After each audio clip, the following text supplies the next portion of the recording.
Welcome to Whiskey is a Journey. My name is Peter Fasciano, and we are taking a look at my second to last Irish single pot still whiskey. Today, we're going to be taking a look at the Redbreast 21. I've already poured it, but we are going to nose it, taste it, talk about it very briefly, and then if you stick around until the very end, I'm going to give it a score. This is coming in at 46% ABV. Like I mentioned, it's a single pot still Irish whiskey, aged for 21 years. It is matured in ex-bourbon and ex-Oloroso sherry casks, triple distilled, non-chill filtered, natural color, 750 milliliter bottle, and I paid $315 for this at a liquor store that is notorious for marking their things up. I purchased this probably about a year and a half ago, right as my whiskey journey was getting going. Didn't know any better. Some might say I still don't know any better, but hey, I think this is supposed to go for around $225. And if you don't know, I'm in Phoenix, Arizona. And as I am sitting here spinning this in the glass, I am getting a lot of fruity aromas coming out of the glass, along with a lot of oak, which I think is pretty natural coming from a 21-year-old aged single pot still whiskey, or just a 21-year-old whiskey in general. Yep, and sure enough, there is a tremendous amount of oak followed by red berry metally sweetness. I can't really necessarily pinpoint it to raspberries, strawberries, cherry. I guess cherry's not a berry. That would be like a stone fruit. Yeah, this just seems to be pretty dark. And when I'm thinking about ex-sherry barrels or ex-Oloroso, my mind always goes to the darker fruits, the darker stone fruits. Plums, raisins, figs, but not as heavy as a Pedro Jimenez barrel would add. There's a good amount of malt, leather, tobacco, and sure enough, way on the very, very back end, I get a tinge of sulfur. And something that is missing from this that I usually would get in other single pot still whiskeys is the spice note. Again, just like that sulfur note, way on the very, very back end. And maybe that black pepper note is also kind of hiding itself or disguising itself as a sulfur note as well. So maybe those two things are going hand in hand, the sulfur and the black pepper, but they're way back behind everything. Let's get this thing on the palate and see what I think of it. All right, I'm taking my glasses off for this one. It's time to get serious. Wow, that's good. I don't know about $300 good, but that hits the front of the palate with those sherry barrel sweetness. It moves to the mid palate with the vanillas and the oak. And then on the very back end, it softens, flattens out, and then fades away.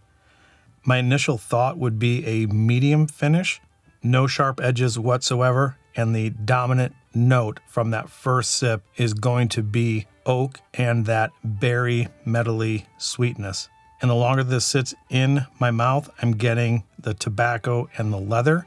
The ABV at 46% doesn't seem to be overbearing. It's not masking any of the flavors of the actual whiskey itself. I'd say it's pretty well balanced, and I'm definitely going through a little bit of a roller coaster with the flavors. Let me get that second sip down, add some water, talk very briefly about it, and then taste it again, and then give it a score. So let's get that second sip in. Yeah, second sip, that oak is still the dominant note. Now the spice is there, a little bit of cinnamon, tobacco, leather, and then the ex-bourbon barrel comes in. I get some good vanilla. The brown sugar is now showing up. I'm not getting any of the sulfur on the palate. And I would say the barrel char or the oak influence is definitely there. That is just all encompassing oak. I wouldn't say that it's over oaked. I've definitely had other products that were over oaked with less age on it than the 21, and this is nowhere near being over oaked. It's balanced out rather well with this sweet. All right, I'm gonna let that sit for a little bit. I'm gonna add a little bit of water, not a lot. I'm gonna add maybe 2 drops at the most. Let that sit for a little bit, And right before I go and let the water sit in this for a little bit, I want to let everybody know that I really appreciate your support. By the time this video has published, I think I will have already eclipsed the 3,000 subscriber mark. So I really appreciate everything that you have done up to this point.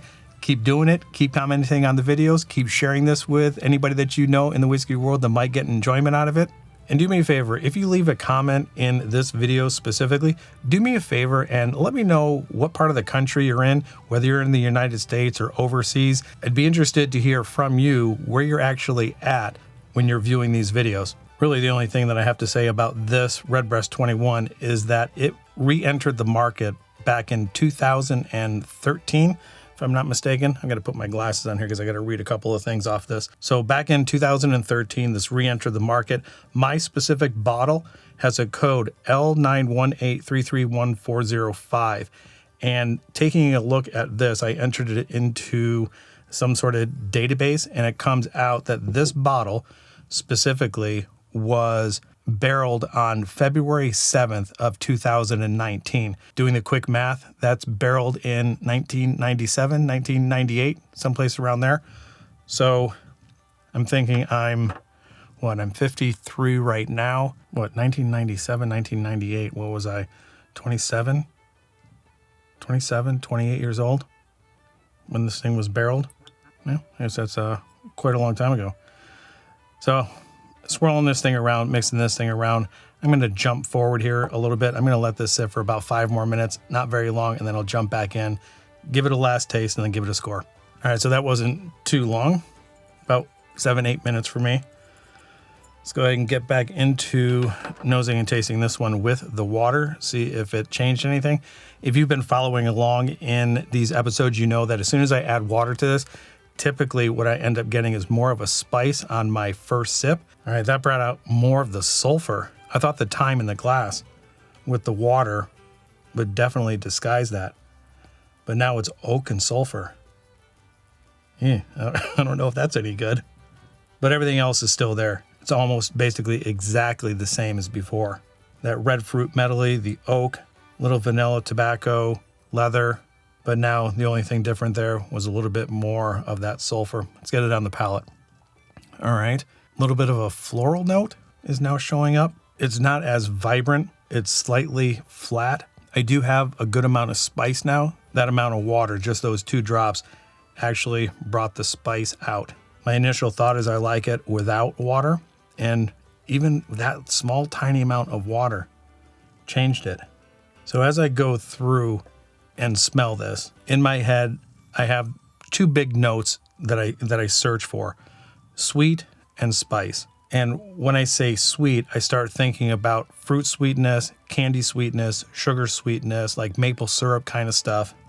A little bit of brown sugar and vanilla also lumps in there with the sweet. And sure enough, I would definitely say red fruit medley, red fruit berry sweetness. So there's a fruit sweetness. With the water, I am getting spice more than I was before. And again, that oak is going to be the dominant note over everything. Ex-bourbon barrel is coming through with the brown sugar and the vanilla. The Oloroso sherry barrel could be bringing the sulfur note, but I'd have to say this definitely has a depth to it that some of the younger Redbreasts don't have. Let's get a sip in. Yeah, second sip with water, that sulfur note is there, the oak is there. It's definitely a lot more spice with the water than without. Definitely like it without the water. So if you are new here, my scoring system is out of 5 stars. With this being $315, it has limited availability. It's got a good amount of age, a good amount of oak. There is a roundness to this. I would not say that there are any sharp edges. It doesn't really necessarily fit into the Redbreast profile, and I think that has everything to do with the age. With the oak that's in here, the red berry medley, a little bit of the leather, tobacco. Price aside, I would give this a 4. It is a single pot still Irish whiskey that I can sit down with for a long period of time. I do think that there is a good amount of depth to this, and it is complex enough that the longer I sit with it, I will be able to pull more notes out of this. And that probably has something to do with the price as well. It's not something that I'm going to, sip, wait for a second, sip again. I definitely want to get more out of this. Therefore, it's going to stay in my glass much longer. I'm going to be nosing it a lot longer.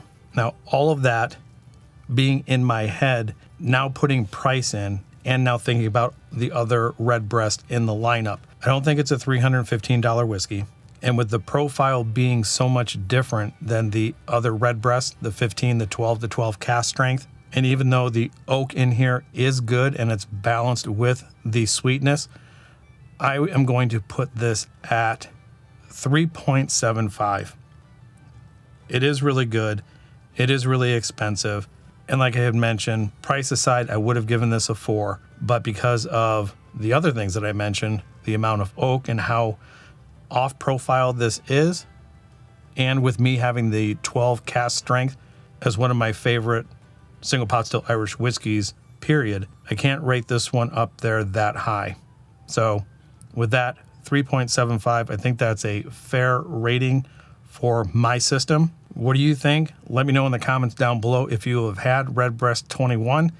How does it compare or stack up to the other Redbreasts in the lineup? And with all that being said, I hope you enjoy your journey, and we'll talk to you guys next time. Bye.